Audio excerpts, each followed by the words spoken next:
साहूकार का एक बेटा था, बड़ा अच्छा, बहुत अच्छा। शंकर का बड़ा भक्त था, शिव जी की भक्ति बहुत करता था। पर उसी नगर में जहां साहूकार रहता था, साहूकार का लड़का रहता था, उसी नगर में एक बहुत सिद्ध एक साधु रहते थे। अब साहूकार का लड़का शंकर जी के मंदिर में जाकर झाड़ू लगाना, पोछा लगाना, भजन करना, कीर्तन करना, मंत्र जाप करना, नाम जाप करना, स्मरण करना। पूरे गांव के लोग जितना साधु को नहीं पूछते, उससे ज्यादा साहूकार के लड़के को पूछते। साहूकार का लड़का आता, लोग उसका आदर करते, सम्मान करते, सत्कार करते। अब साधु को बड़ा बुरा लगने लगा।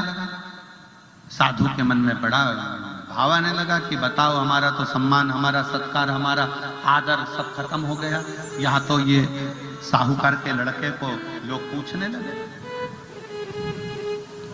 करा क्या? एक दिन साहूकार का लड़का जब मंदिर में लगा हुआ था, तो साधु ने एक सत्संग का आयोजन करा और उस सत्संग में सबके सामने कह दिया कि साहूकार का लड़का तो एक मंदिर के अंदर किसी एक लड़की के साथ, एक स्त्री के साथ गलत संबंध में था। पूरे नगर में बात फैल गई, पूरे नगर, पूरे नगर, पूरे नगर। साहूकार के लड़के को लोग थू थू करने लगे, आदर देना बंद कर दिया, सम्मान करना बंद कर दिया, सत्कार करना बंद कर दिया, उसको बुलाना बंद कर दिया। साहूकार के कानों में खबर पहुंच गई कि मेरे लड़के के ऊपर इल्जाम लगा है। साहूकार की आंख में जल था तो बेटे ने पूछ लिया, पापा, पिताजी, बाबूजी, आप रो क्यों रहे हो? बेटा, तू मंदिर जाता है, अर्चना करता है, पर गांव के लोगों ने तेरे ऊपर इल्जाम लगाया है। गांव में जो साधु बाबा रहते हैं, उन्होंने तेरे ऊपर इल्जाम लगाया है कि तूने किसी लड़की के साथ, किसी स्त्री के साथ गलत संग रखा। बेटा कहता है, बाबा, मैं अपने महादेव के जटा में जो गंगा है ना, उस गंगा का स्पर्श कर कर कहता हूं कि तेरा बेटा गलत नहीं है, गलत नहीं है।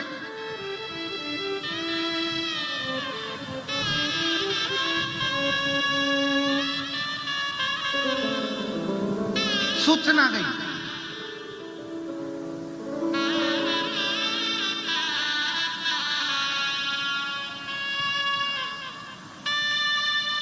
साहूकार का बेटा पहुंच गया पंचायत में,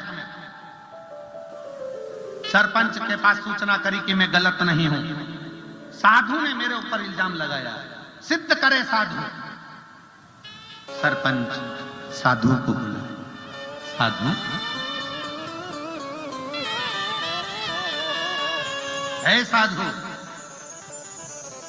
हाँ जी। तुमने साहूकार के लड़के को जो बोला वो सत्य है क्या? शंकर के मस्तक पर जो गंगा रखी है उसका स्पर्श कर कर बोलना है। साधु ने मुस्कुराकर हंसकर कहा, नहीं। साधु बोला, साहूकार का लड़का ऐसा नहीं है, वो तो मैंने ठिठोली में, हंसी में ऐसे ही अपने मन से कह दिया था कि साहूकार का लड़का ऐसा है। मैं क्षमा मांगता हूं। साधु कहता है, मैं क्षमा मांगता हूं साहूकार के लड़के से कि मैंने हंसी उड़ाने के लिए, उसकी प्रतिष्ठा ऊंची जा रही थी तो उसको खींचने के लिए उस पर इल्जाम लगाकर उसको नीचे दबाना चाहता। मुझे क्षमा कर दो, और मेरे लिए अगर कोई दंड है तो वो दंड मुझे दे दिया जाए। सरपंच ने एक कागज बुलाया, उस कागज पर साधु से कहा, साधु, जो तुमने राजा के लड़के के लिए, साहूकार के लड़के को जो कहा वो सब चीज इसमें लिख दो। लिख दिया। सरपंच ने उसको फाड़ा, टुकड़े टुकड़े कर कर साधु को देकर कहा कि अब इसे फेंक दो। साधु ने उसको फेंक दिया। दूसरे दिन पंचायत लगी, साधु को बुलाया गया, आओ, तुम कहते हो कि मैंने तो हंसी में कहा था। साधु, जो कागज के टुकड़े तुमने कल फेंके थे फाड़ कर, वो सारे के सारे वापिस लेकर आओ, नहीं तो तुम्हें मृत्यु दंड मिलेगा। साधु ने कहा, साधु बोले कि वो कागज के टुकड़े तो हवा में उड़ गए होंगे, कहां से बीन कर लाऊंगा, कैसे बीन कर लाऊंगा, मुझे क्षमा कर दो, मैं कैसे ला सकता हूं। बस सरपंच ने कहा, सुनो साधु, किसी के लिए भी आप शब्द बोलो ना तो पहले मन में तोल लिया करो। जैसे कागज के टुकड़े बिखर जाते हैं, हवा में उड़ जाते हैं, फिर वापिस नहीं आते, उसी तरह किसी के लिए आप शब्द कह दिया, वो भी तो दुनिया के लोगों में पहुंच जाता है और उसका दोष आखिरी में व्यक्ति को भोगना पड़ता है।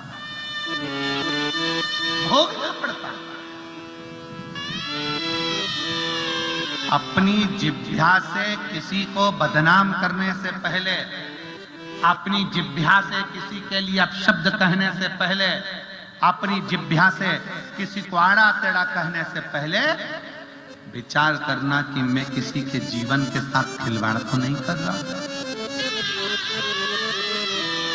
अपने मोहल्ले की लड़की, अपने मोहल्ले का लड़का, अपनी सोसाइटी की लड़की, अपने सोसाइटी का लड़का, अपनी कॉलोनी की लड़की, अपने कॉलोनी का लड़का, और हम विचार गलत बना लेते हैं। कोई ने बात करी, विचार गलत आ गया, किसी की बहू ने बात करी, विचार गलत आ गया, किसी के लड़के ने बात करी, विचार गलत आ गया, और हमने 4 लोगों में जाकर कह दिया, और धीरे धीरे धीरे धीरे वो पूरे नगर में, पूरे मोहल्ले में फैलता चले गया। लोगों के मन में गलत सोच आती चली, गलत विचार आते चले।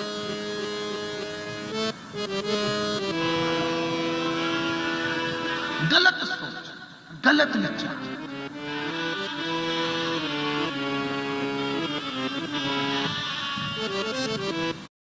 अच्छा सोचिए, अच्छा विचार करिए, अपनी बुद्धि को श्रेष्ठ बनाने का प्रयास करिए, अपनी बुद्धि को श्रेष्ठ बनाओ, अच्छा सोचने का प्रयास करिए। यहां कई लोग बैठे हैं जो साकरी में कथा हो रही है तो रोज भगवान से प्रार्थना करते थे कि हमारी साकरी में कथा हो जाए, साकरी में कथा हो जाए, साकरी में कथा हो जाए, और साकरी में कथा हो गई। और कई लोग ऐसे भी बैठे होंगे जो मन में सोच रहे होंगे, इतना कथा हो रही होगी, इतने सारे जजमान बने होंगे, इतना ऐसा हुआ होगा, वैसा हुआ होगा, आखिरी में वो सोच सोच के बीमार पड़ गया कि कितना कैसे क्या हुआ होगा। अरे सोचो, अपने साकरी में कथा हो रही है, अपने साकरी। कभी विचार करना, पूरी शिव पुराण को पढ़ना, और शिव पुराण के साथ में स्कंद पुराण, नर्मदा पुराण, लिंग पुराण, नारद पुराण, ब्रह्म वैवर्त पुराण, कूर्म पुराण, भविष्य पुराण, अग्नि पुराण, नर्मदा पुराण, जितनी पुराण है सबका अध्ययन करो और हमें निकाल कर बताना कि दक्ष प्रजापति और भगवान शंकर का द्वेष क्या था, विवाद क्या था, जो दक्ष प्रजापति ने शंकर जी का इतना अपमान कर दिया। विवाद क्या था? विवाद कुछ भी नहीं था, केवल एक चंद्र को काया का रोग हुआ।